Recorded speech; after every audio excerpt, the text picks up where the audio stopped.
Well, maybe you should go get some popcorn for this because we might be here a while. This is my recount of my China trip that I took during February. I will have my phone because I kind of need notes to go through all of this. I will say that I tried to post things as they were happening because the internet, which I'll get into, was absolute garbage. I wasn't able to post it as I had hoped, which would have been contemporaneously. So I have a whole bunch of somewhat candid, in the moment videos of what I was thinking, how I was feeling, blah, blah, blah. But they all still exist. I don't know if there's a place to put them in this big video, but whatever. When I tried to post them when I came back, I was getting feedback that I figured that if something on stories took longer time, it would just break it up into multiple stories. I actually think maybe I used to do that, but not anymore. So my stories were getting like cut off. You could see all the pictures, that was fine. So I have obviously, just like when you see other places, I take pictures of everything. It's like my eternal scrapbook on iPhone. But anyway, everything that would be on those videos, I will try to recount in this. Now, I had been to China, the first time would have been, I think, 2014.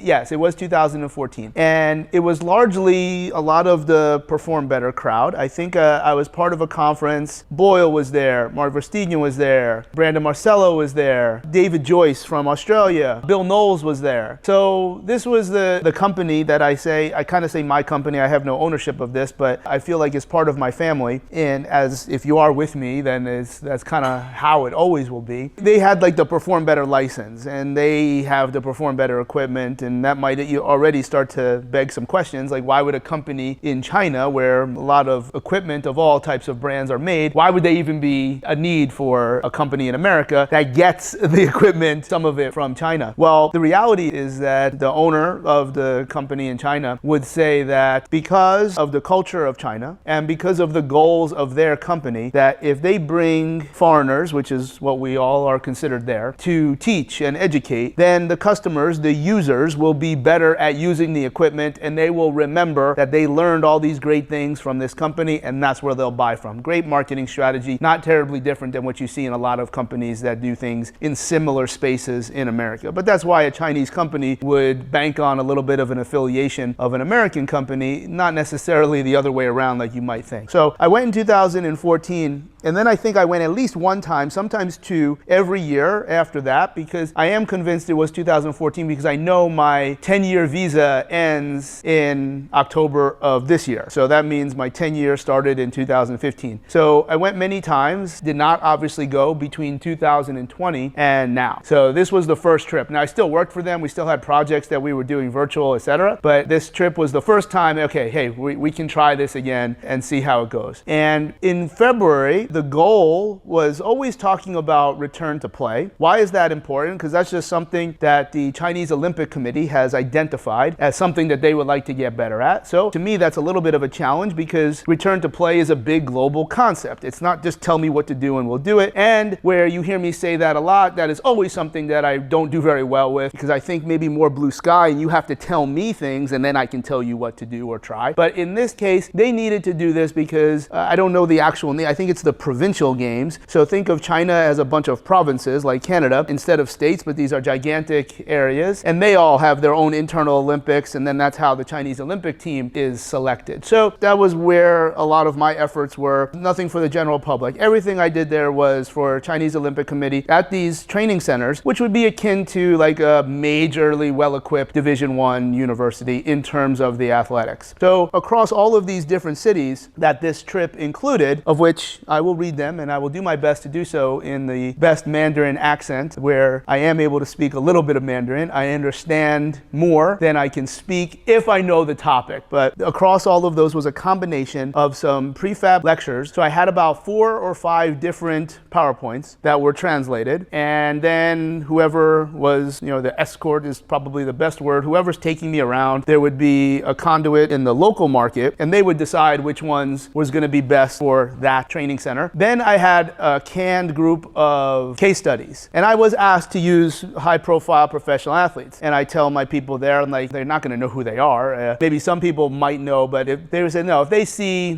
what it looks like Western or American professional athlete uniforms, etc., they will think this is very, very high credibility, etc., which I understand. But I didn't give any information. We just had a picture of an athlete that I would have worked with and kind of just described the course. I don't know that that was a great learning experience for them, but I'm doing what I'm told. The last one would they'd put athletes in front of me. And that's really where sometimes things can go really, really well, where you're able to really provide value and kind of course correct. But also you see the limitations that I don't think are unique only to China, but they stand out a lot just given some of the cultural differences, particularly in elite sport, where elite sport starts when maybe you're 5 or 6 years old. If you have the goods and whatever their selection process includes, then you might become a paid professional athlete at a very, very young age, which we will see. Obviously in tennis, you can be pro at a very young age. We see in global soccer, you're not even in high school, you're going to academy where you are paid, etc. So there's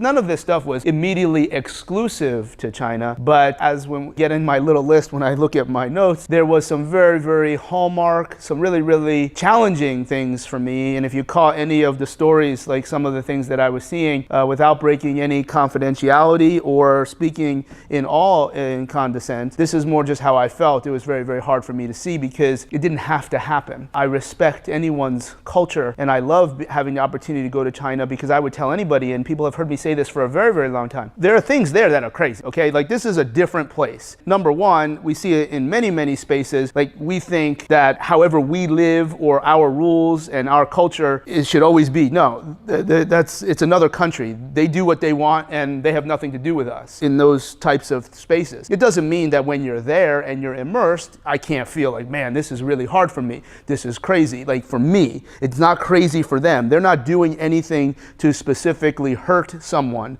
Whereas if they did that here, that'd be grounds to throw some hands. So it can become very, very challenging. And I never get into any situations like that because I'd be in a box for the rest of my life. But it's hard to see and it's hard to understand because they just don't, that's just how they do things. They have not been exposed to other ways. And if they would, then maybe things would be different there. And I'm not on any kind of mission to create some type of political change. These are very, very good people to me. And I'm thankful that I have the opportunity to go there. That doesn't mean it's still not crazy. Almost like impossible to describe everything that's like, oh my God. Like, because we're all still humans. Everyone's still human. And it's so challenging. Here's an example. When I got to Columbus, Georgia, in the first year of the D-League, call it 2001, I don't remember. It was 2001 or 2002. That was the first time. Like, Columbus, Georgia is a deep south. Columbus, Georgia only exists because of Fort Benning. That would be the main town. And of course, Columbus, Georgia probably gained fame from an athletic standpoint because it was a big part of 96 with the Atlanta game, if that was 96. Softball was the main thing. So that's when they built the arena, Columbus Civic Center. And that was part of the NBA's foray into minor league basketball that you see today is much, much different than what it was back then. Why am I bringing it up? It was the first time I really had extended time in the real deep south where you saw things that when you're from New Jersey, these are horrible things that probably happened more behind closed doors. In 2001, there you see it all out in the public and it's wild. There was a north side of town and a south side of town. It was really, shocking to see. Not because I was shocked that it existed, but you just never seen it before right in your face. Anyway, part of that experience, I would be able to tell people that, let's say I'm looking at the camera right there, and in the south, in Columbus, Georgia, they would walk all the way back there and all the way around and come all the way back up here to get here. And I would be like, hey, if you just went this way, you could get there much faster and easier. And it would be like blank stares. And it'd be like, yeah, but like you went the long way. You could have just gone this way. Like, why do you do it that way? Well, that's just because we do it that way. And I say that with condescent because like this just doesn't, now it doesn't make any sense. But you have to get to a point where maybe you grow up a little bit, like maybe I'll never do. And all of a sudden you see, okay, this just, does this really have an effect on me? So China was really a wild place. And also keep in mind, I'm going I work. I have a business visa. I have always somebody with me that I'll talk about when that gets limited, but I'm not there as a tourist. And I've done almost everything that a tourist can do in China over the last, what now has been over 10 years. And maybe there's a couple cool things that I haven't done yet. I have not been to the Great Wall of China, but everything else I've done. And they actually made sure that we had a hotel one year next to an amusement park called Dai Dinosaur World, thinking that I would like this. And of course I did, except I would not go on any of those rides. I would only go on rides at Universal or Disney. Disney Beijing was built almost around the time when I stopped going, so I haven't been there. But I do have a Jurassic Park shirt from Beijing Universal. But anyway, Dinosaur World, no, I'm not going on any of those rides. I'm not doing that. So it's just when you're there to work, it's a very different environment. It's not like we're not flying. It's not like we're in dumpy cars. It's just a different environment. And there's exposures to different people, different things, different conversations, different interactions that a tourist just wouldn't deal with. So I don't think you would see a lot of the same things that I'm talking about. So let me go through the cities, because it was really weird where, again, how we were setting this up, it took time, because I can do this. I'm going to be here for these days. And I have a choice usually of, do I want to be there for a long period of time? Do I want breaks where you don't get paid on the days you don't work? That's part of their culture. So I kind of need to look at, okay, how much money do I want to make at the end of this time? And then you divide it out. So for this trip, I said I'll go for 2 weeks, which of course winds up being a little bit more, given it takes a full day plus to get there, etc. And I'm like, no, I want to work. And I know how to say that in Mandarin, because once you say I'm here to work, everybody gets to attention. They don't stop messing around, because I have rules that, like a rider, like a rock star that only wants blue M&Ms in their green room. So I've got a little list like that, but it's certainly not as ridiculous. And you'll find that what I'm asking for is like totally normal, and it's just not normal there. But when we put the trip together, it was like this. I was going from here to here to here to here, all over the place. So I had to start here in Florida. So it would take a whole day. So I went the day before to New York, because you can only fly out of the coast. And I was able to stay on Delta, which is of interest to me. Delta, Korean, those are the basic rides. If I wanted to go direct with maybe less stop, I could go out in Newark, but I still have to get there. So on a Monday, I go from here and I just stayed at JFK. I got in late, just stayed at the hotel. 7 a.m. JFK. You do not go from JFK to Beijing or Shanghai. You have to go to Detroit, because that little hour and a half of fuel is probably of use. So JFK to Detroit to Shanghai. So that's basically 3 days. Monday was Florida to New York, and then what takes roughly 15 to 16 hours, you're there, you've kind of lost a whole day. So when you're going in that direction, you lose time, even though you're going so far in that direction, meaning here's Florida and then here's Shanghai. Usually when you go that way to California, you gain some time. No, you're going so far that things flip over. So now there, first one was Shanghai, and Shanghai would probably be the most European-ish type city there. Most people speak English, not to at all suggest that it's comfortable, because in fact, at one point when I was not clear that the accommodations were going to be okay, I threatened to stay at the Ritz-Carlton or the St. Regis, and I said that this is 120 American dollars. Things in China that revolve around people don't cost a lot, because that's their main commodity. Everything that I had was fine. I'll get to some of those things that are important to me, but when you hear you're staying in the dorm, start to think, oh hey, I'm not messing with this. I'll just pay my own way to stay into a hotel. So Shanghai would be very, very nice, and I actually have stayed at the Ritz in Shanghai, I think, twice before. So we were in Shanghai a couple days. I'll get back to some of the unique things that I saw. And then, so Shanghai, so if this is the Pacific Ocean, and over here is, Mongolia and Russia. So Shanghai, you go as far south as you can go to a city called Haikou. Haikou is about as far south as you can go. It's way south of Guangzhou. It's way south of Hong Kong. It's almost like their version of Hawaii. It was beautiful. Then, so now I'm all the way at the bottom, and then you go back up a little bit to a city that many of us know for other reasons, called Wuhan. And all I'm going to say is Wuhan was gorgeous. I didn't ask any questions. I didn't drive by anything. I didn't ask to drive by anything. Wuhan was gorgeous. Wuhan got there in the evening because it was in the south, so it was much nice weather. It would be like you're at Union Square in New York City in the spring. And in Chinese culture, it is a very common thing. It probably looks like dance, but it's probably really Tai Chi, where women, I don't typically see men doing it. Women are like lined up. It looks like square dancing, because that's how they would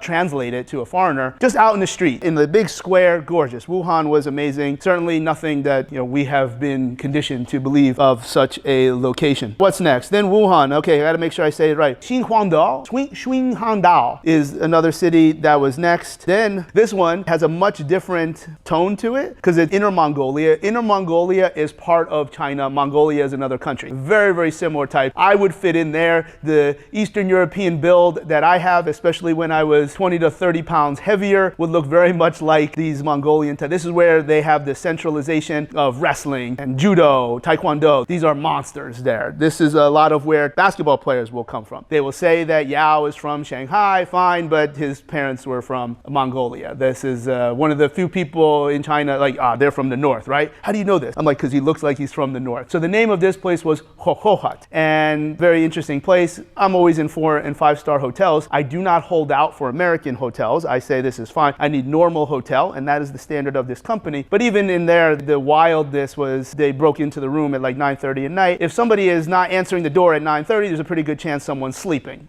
This did not go well for the rest of the time in that location. Then we went to Chengdu, and Chengdu, I was very happy to have some off days. So in Chengdu, the home of pandas. So if you even watch Kung Fu Panda, this is actually the recognition of where all pandas in the history of Earth have all come from Chengdu, apparently. So there's some in the wild, but there's some that are in their captivity. I'm sure animal people would even say this is not acceptable. It looks like they have enough room, and I'm trusting, hopefully, because of how the country of China looks at panda, no differently than how we would look at a bald eagle, they take good care of them. This was so much fun. It was a little bit rainy, not so that it would not ruin your day. So just like if you go to Disney in not so great weather, there's nobody there. It was awesome. We had a brilliant English-speaking tour guide, so much fun. All these pictures, you don't get to touch or play with them. Apparently that was years ago. They could not wedge this because I would have paid a lot of money to do that. I think that would be a lot of fun, something that you can never ever do again. But Panda was very, very cool. So then after Chengdu, Kunming, which is now I'm like all over the place, and then Handan, and then back to Beijing to come home. So if you pause and write down all these places, you'll see that there's this big giant tic-tac-toe board because of my suggestion that I would rather work almost every day because I am not going to stay longer than this period of time. Let's get me in front of the people that make the most sense for this company, which is very much to support Chinese Olympic Committee. They are selling equipment, or they are bringing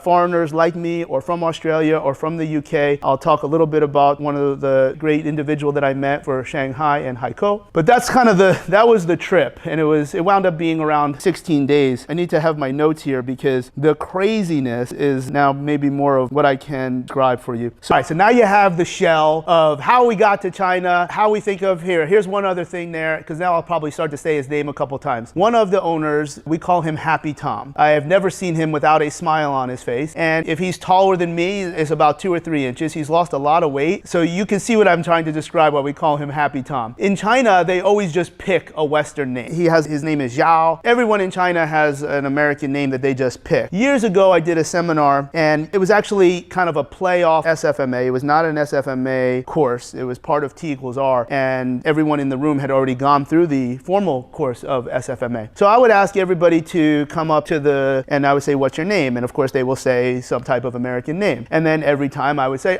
traditional Chinese name. Here, a couple people laugh because just like in many foreign countries, I think there's almost this childish embarrassment in case they don't understand something correctly or they say something wrong. So they can't understand English, even though there's very, very little, if any, English spoken ever. I do think it's very strange that especially on these sports academies where people maybe have never even seen a Westerner in their entire life, it'll say like office building in English. I'm like, why do you even have English? No one even knows what it says.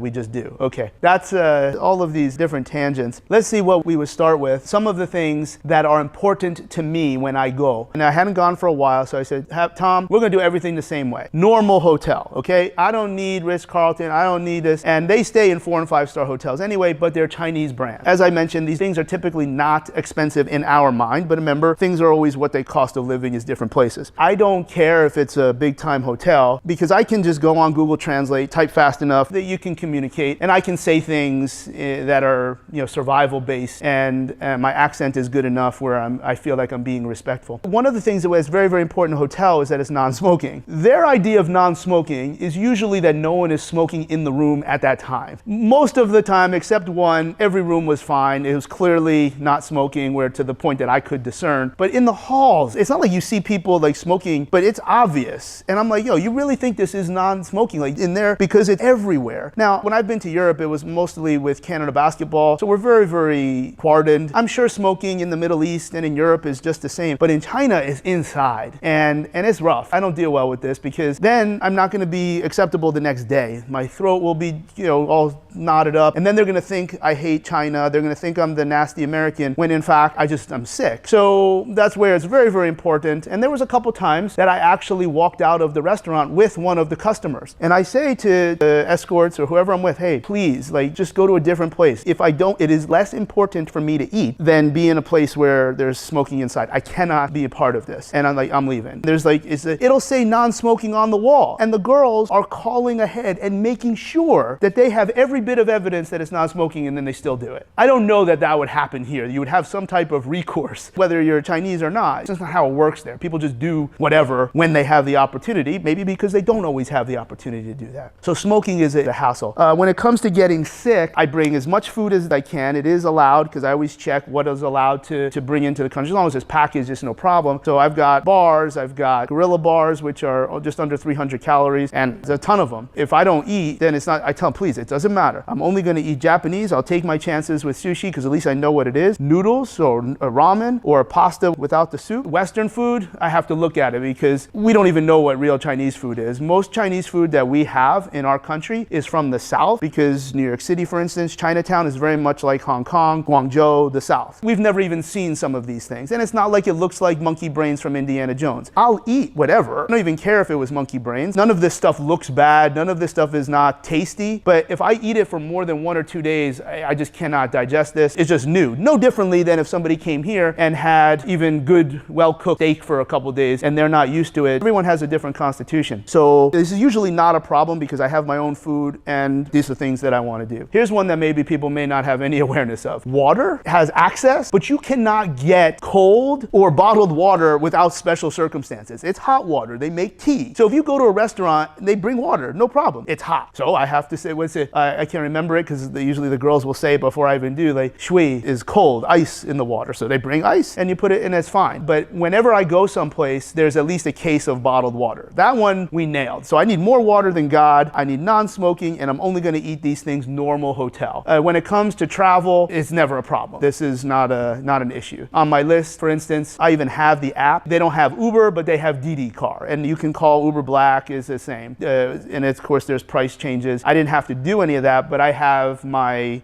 credit card attached to Didi in case I was an emergency. So that works the same way, and they're nice cars. So if you sit in an Uber Black, you got room. It's actually probably nicer than some of the first class seats on a domestic flight in China. So those are the things that are kind of like important to me. Some of the other things where I say they're not doing anything bad to you, like intentionally, but it's really weird. Elevators are a big deal there, where in China, if you have to get off at like in 3 floors up, and there's like, you get on first and you're in the back, and now there's like 4 or 5 people in front of you, good luck. You're not getting off. They won't move unless you say something in Mandarin, which early in my times there, I didn't know what to say. But now I know, don't get pushed to the back of the elevator, because you could say, excuse me. See, they don't know what you're saying. They don't even look at you. So they will also get on the elevator before anybody gets off. That's just what they do there. The only time this might even be remotely acceptable is like New York City subway, and even there is not even done. That is a wild, wild thing, where in some of the hotels, you'll see pictures that say in Mandarin and in English to let people off of the elevator before you come on, when they know there's Westerners there. Because if you get pinned to the back of the elevator, you ain't getting off the elevator. Wild, just a craziness. Talked about the food. Usually breakfast is the best. And I actually have seen this when you're in LA, when you're in the West Coast, and the hotel has breakfast, and you see the Asian influence. I could eat Asian food for breakfast all the time. Baos, like this is, the breakfasts are almost always included in the hotel. If not, they're buying it, and I just eat and I pack stuff up. I know what it is. You got eggs, you have like fried rice, everything is tasty. You have the espresso machines. So breakfast is always the best. And then I will tell them, hey, I could eat breakfast all day. I want eggs. They don't really have egg whites, but if let's say there's a fried egg, okay, I'd prefer it not be fried, whatever. You can kind of etch out the yolk and eat like 10 or 20 egg whites. And it's because that's protein is not simple to get, as we know in many other countries. When you're at a nice meal, these are very high end, you got to get dressed a little bit. It's called a banquet. And remember, the words in China don't always translate. So what we would think is a banquet, maybe not. So you've seen like everybody sits in a circle, and you'll notice that there are different napkins around the table. And the host will always sit in one spot where usually it's a he, but of course it could be a she, can see the front of the room. So he or she sees anyone that enters the room. The guest of honor, which would often be me in these, has the biggest napkin that's kind of like you're on a cruise ship and they put it into like a shape of a Mickey ears, and I am always to the right. If I'm not the guest of honor, someone else is always going to sit to the right of the host. So I'm like, I'm sitting here, and I'll say it in Mandarin, and they find this very, very cool that somebody, because perhaps in China and like in many foreign countries, they look at Americans in a certain way, that I actually know and respect their customs. Hip hip hooray for me. I'm just doing it because I think it's fun, but I also think it's the right thing to do, because again, I don't think they're hurting anyone by charging into the elevator before you get off. But when you have these nice meals, very rarely is there just, let's say, broccoli or bok choy. You would see this at every meal. It's bok choy swimming in something. And it's not that I don't want bok choy, and it's not that I don't like the taste of bok choy in this primordial ooze, is that I'm gonna get sick and I'm gonna feel like I weigh 400 pounds and I'm gonna live on the toilet and it's awful. All of these things have happened in the past, so I learned from my mistakes. But now look at it, I don't have things memorized, and of course right now I'm talking very fast, so I can get all of this in a reasonable amount of time here for YouTube and Instagram. But the way I say I don't want to eat this is 很高兴兴. And even if I'm not saying that correctly, they know what I mean because it means too many things. So I will not eat too many things. So when, let's say, the circle comes around and maybe someone is sitting near me that it will translate, I'll say, what is this? And they're like, yeah,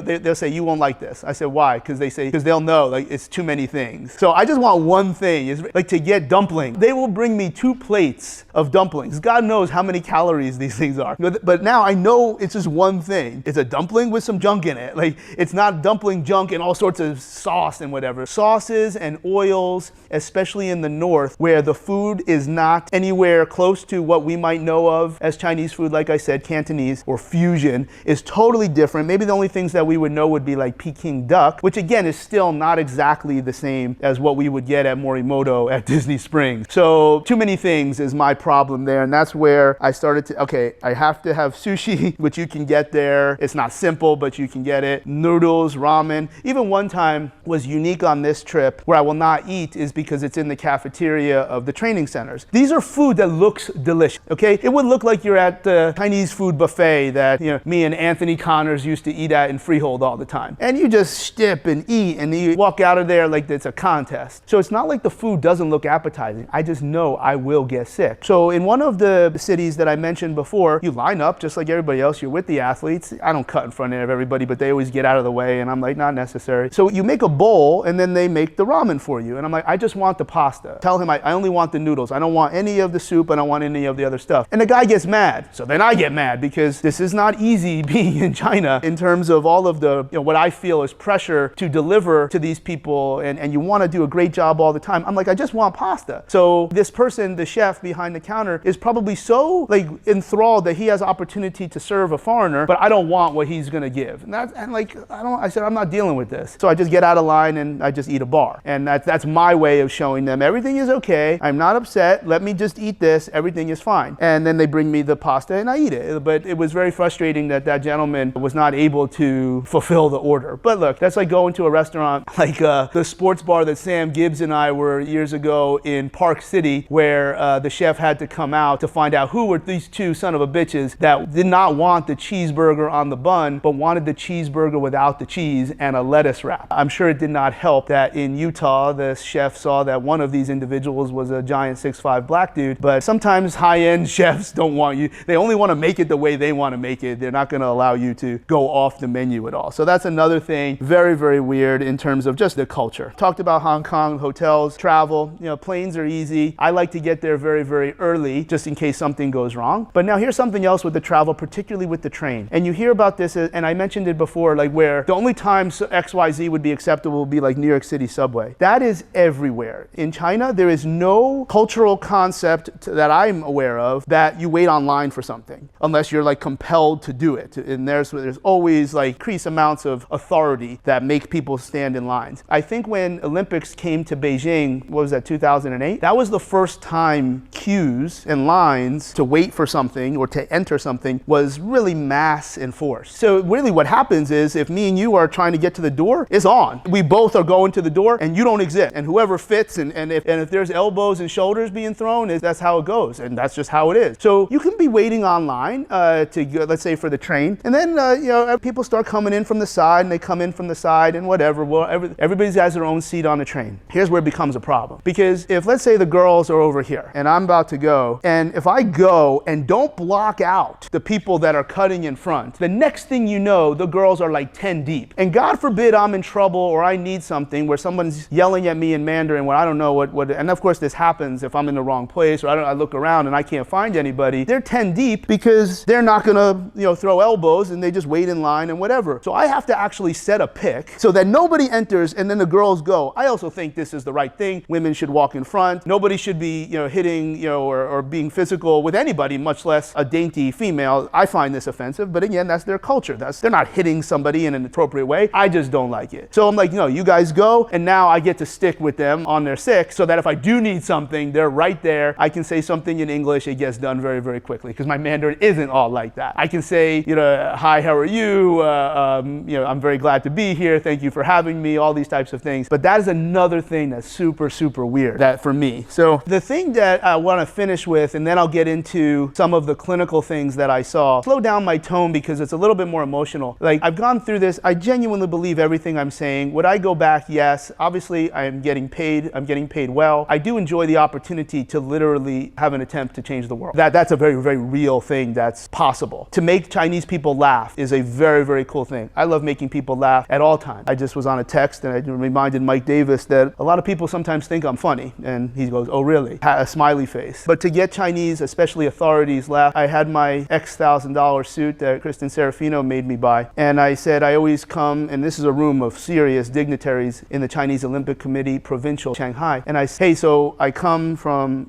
America, and I'm always very keen to the customs. I try to read everything. And the number one guy, the president of Shanghai province, and their head physician, their head surgeon, they're the only ones wearing jackets, and I'm in this jacked up suit. And I said, there's very normal in Chinese culture that only the most handsome and funniest men will wear jackets. And everybody started laughing. That's the really cool thing, because they don't laugh in China, especially around other people that they are recognizing as authorities. But the reality is, when I'm there and all these struggles, it makes me feel like I'm a child. And that might be ironic because I try to act like a child as much as possible. And my interests are very, very juvenile. But what I'm really trying to say is, like, I'm a child, but I can't do anything. Like, I can't accomplish anything without somebody next to me. And that creates a ton of pressure because I want to deliver when I work, but I can't do anything. I can't go anywhere. I can't move forward figuratively without someone else facilitating it, just like a child. A child can't be alone. I can't be alone. There was one time we took a train, not this trip, it was overnight, and one of the girls had to switch with somebody else because if I wake up in the middle of the night and there's a problem, I don't even know where she is and I have to go wake her up. So we said, this is,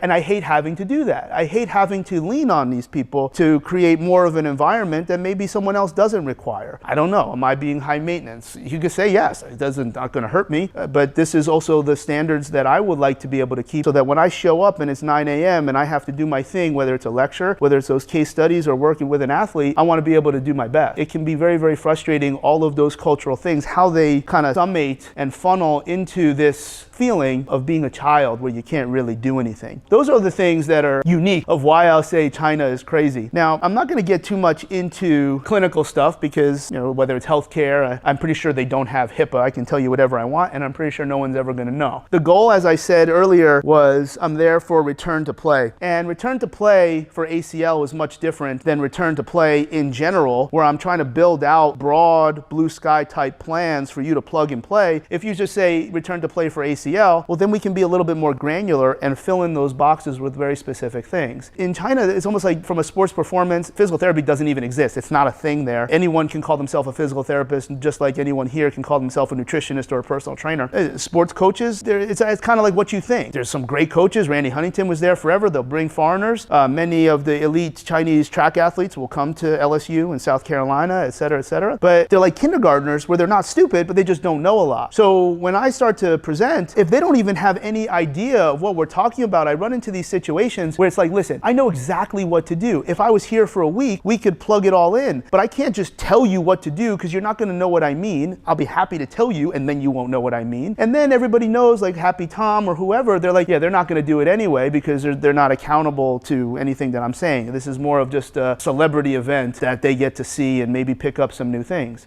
I'll get a list and I'll see, do you have MRI? No. That is something that China can get much better at. We could get better at it here. I don't know why in the world is so dangerous about MRI. I talk about this all the time, but if you have pain for months, years, and you don't have any imaging, maybe there's a reason where the young lady, I think she was 16 or 17, 6'4", provincial level basketball player, clearly had a dislocation. It's a year later and she still has shoulder pain and she can't play. A year. And I'm like, okay, this is one of two things. Either your exercises are complete garbage, or she has a Bankart lesion and that's why she's not getting better, and your exercises are still probably garbage anyway. Because they're really, really good at modalities. They got every shockwave wave you've ever seen. They got 3 Tekar over here. They're obviously very skilled with Asian medicine, needles, etc., etc. All really, really good things, but no exercise. I got a girl, she's literally crying because she has to make the soccer team. She sprained her ankle, I think 2 months ago, has not done one exercise. I go to grab a band. I said, you never did anything like this, ever. It's just, and you look around, I said, who's your coach? Right over there. And like, I said, what's going on? Because then I get upset, and I'm trying to get them to the answer, because this is always about the athlete. Is my demeanor the best all the time? That's for someone else to decide. I'm trying to get something done. That really, we were there for a day, and I think you saw some of it on a Instagram story where, yo, it's all what you think. Where Shanghai, so this is,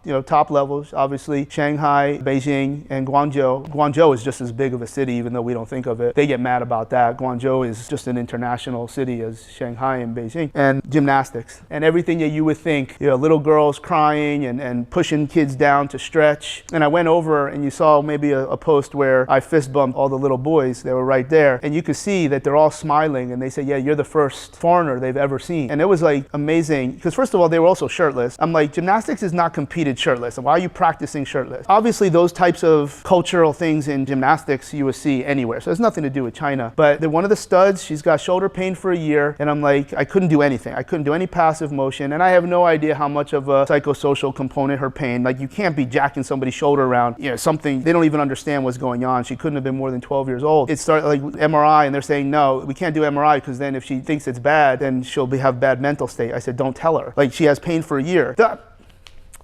Wait a year and a half, then she'll be fine. And they obviously knew I was being sarcastic. I got to the point where I told the doctor, I said, what if this was your daughter? And that's a big piece there, where if that happened in America, the parents and the medical system might override the coach. The other thing is, like, when I'm seeing these athletes, one of the rules I have is I don't want to hear from the coach till maybe we're a little bit into it, because I want to hear what the athlete says. I don't care what the coach says. But that's the culture. The coach is like in charge of everything. And there are times that like, yo, and they get to attention. They shut up because they're not helping. They're just saying things. I want to know what this athlete has to say if I'm going to help them. So you see, I'll think maybe I'm some kind of magician, where this one's got a torn ACL, this one's got this one, a boxer shows me a CT scan from a few months ago. It's like, yeah, there's something right there. That's where it hurts when you punch. Yeah, okay. But this is weird. Like, this doesn't look like this would have just happened. Oh, this happened back in April. I'm like, if you had casted this boxer's hand in April, in 4 to 6 weeks, he would be fine. And none of this is a thing. So I don't understand the level of care and then all of a sudden I'm expected to be a magician. There are some times where it is more of, let's just say, a neuromuscular construct. Yeah, do this, and all of a sudden, a couple needles here, a couple snap, crackle, and pop, and do some magic exercise. There's this motion, but the execution of exercise and therapeutic activities, progressive resisted exercise, whatever you want to call it, is very, very void there. It's not zero, but it's void. And then sometimes you do see it being done, but then there's no imaging, but there's no result. Things have to work. And that is a piece that I was really hoping that when I left, and some of the feedback that we are going to try to continue to help there in terms of getting access to certain types of, whether it's information or environmental factors that make this about the athlete. Because we always want to say culture, culture, culture. If a kid is your star and is a potential gold medalist, then all of a sudden now they have pain for a year. Like, that's who you should be investing in. That was a challenge that we saw across the board. As I mentioned, up in Inner Mongolia, these dudes, men and women, they know how to train. So if you say, I know how to say or type it in Mandarin, I go like this, and it translates to, all you can do is fight and survive. And they understood what that meant, because they're reading something a little bit different in Mandarin. And they're like, yeah, there's nothing you can do. You have to get surgery. Well, can I compete in this event? I said, sure. Like, what's the worst thing that's going to happen? You tear your ACL again? It's already gone. They know how to train, versus a 12-year-old gymnast doesn't know anything about training. The culture probably eschews training, where this is not a big thing, just survival of the fittest, which is not terribly different than what happens in other countries. But because this is like a top 3, top 4 Olympic power, especially in certain sports, and they have so many people that the war of attrition and survival of the fittest is how it works. That was very, very difficult, because you want to help, and then I'm self-conscious because maybe they're looking at me thinking that like I'm not going to tell them something or I'm withholding. I'm like, yo, you got a torn ACL. You have to get surgery. I have zero doubt that they have competent surgeons. It's the access, because I think sometimes the coaches will probably think that somehow they're going to lose their job if there is firm proof. They're like, oh no, his knee isn't that bad, he can still compete. Her shoulder isn't that bad, she can still do the bars. I'm like, are you out of your freaking mind? Then why am I here? What do you need me for if you're happy with whatever is happening? So that can be very, very frustrating and a challenge, and that again I had to deal with, but I don't think is terribly different, even though in our country and in other places that we are probably more familiar with, parents and and the medical system would have a higher, more recognized seat at the table. This trip didn't have a lot of really fun things. I mentioned pandas, so walking at night, some of these big giant cities was really, really nice. I mentioned Wuhan, beautiful place. I don't remember all the cities. Hohhot was not. That was where they broke into my room in the middle of the night. If the young lady had moved further into the room, they would have been big trouble because I don't know who they are and why they're in my room at 9:30 at night while I'm sleeping. Because I have to go to sleep as early as possible. I don't mind waking up at 3, 4 in the morning. We used the retimer. We used FlyKit. I had zero jet lag there, zero jet lag back. I wear the glasses whenever I'm supposed to do. Wear them, have caffeine at certain points. All of those things were really on target. Hey, so that's the good, the less good, the really, really not good, the great of this China trip. I'm really thankful that I have this opportunity because it really is somewhat of an opportunity to change the world. And it's not like I'm doing some little individual Gen Pop course, for T equals R. These are people that are going to represent their country just like I did for Canada, just like I've done for a few people in our country that you have heard of, or maybe even see pictures of me with them on Instagram. So that's why I take what I do very, very seriously. But also, just like when people say they want to travel, hey, be careful what you wish for sometimes. But again, working is much, much different than what I think it would be as a tourist experience. So that's all it, even if it is somewhat of a gross exaggeration, if that's what you think.